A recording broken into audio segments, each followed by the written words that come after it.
Könlüm səndən dönəndi. Ra, bizə kim gəlibdir, ha? Marinim gələcəkdən ha, kim gələcək, nəvəm gələcəkdən ha.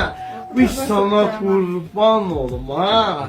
Bizə babanın evinə gəlirsən qadın alım. Ay görüm. Necə istər ki? Biz sana qurban olum ha. Ay can. Ay nəvəsi olanlar. Mənə deyirlər ki, nəvə şirin şeydir. Nəvən olsun. Ay olmayanlara da qismət olsun. Bu sənin eğlinin altı ölüm. Ürəyimi kəsir, sənin ürəyimin içinə qoyaram.